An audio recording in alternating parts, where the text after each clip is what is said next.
Assalamualaikum warahmatullahi wabarakatuh. Hari ini kita akan belajar jenis-jenis badan usaha dengan saya Nurul Maulidia. Oke, yang pertama, tujuan pembelajaran kita hari ini, kalian dapat menjelaskan jenis badan usaha dengan benar, dan yang kedua, kalian dapat mengelompokkan badan usaha berdasarkan jenisnya dengan benar. Oke, jadi jenis-jenis perusahaan atau badan usaha itu dibagi menjadi 3. Yang pertama, perusahaan dagang, yang kedua, perusahaan jasa, dan yang ketiga, perusahaan manufaktur. Oke, jenis-jenis perusahaan ini dibagi berdasarkan apa sih?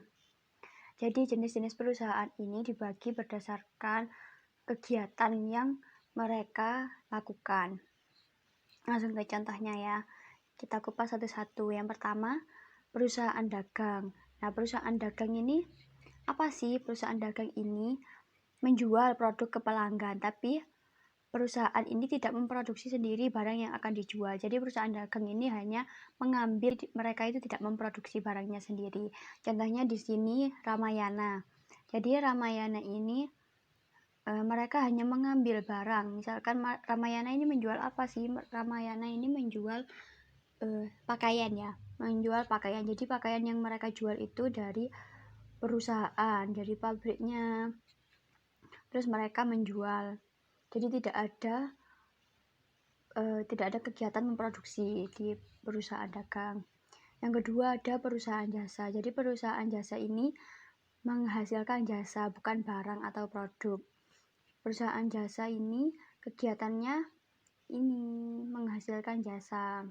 Contohnya itu ada bengkel motor. Jadi bengkel motor ini dia menghasilkan jasa-jasa seperti servis motor,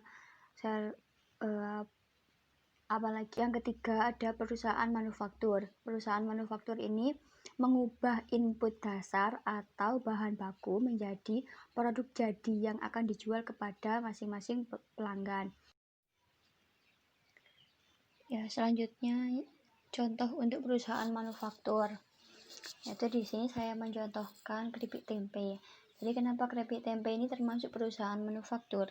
Jadi perusahaan keripik tempe ini mengolah dari bahan bakunya yaitu tempe, itu diolah, dipotong-potong, digoreng, lalu dikasih bumbu, di packing sampai ke tangan suppliernya. Jadi di perusahaan manufaktur ini ada proses pengolahannya.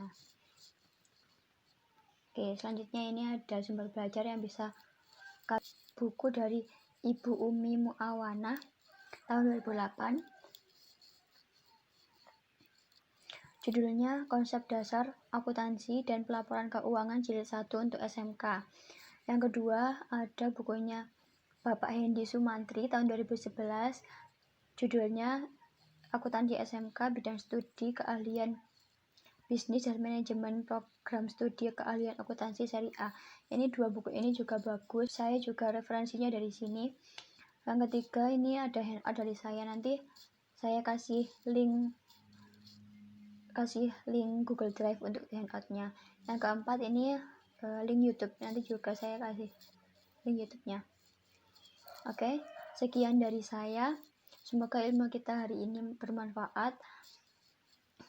Semoga kalian tetap semangat ya, dan jangan lupa nanti mengerjakan tugasnya. Terima kasih. Wassalamualaikum warahmatullahi wabarakatuh.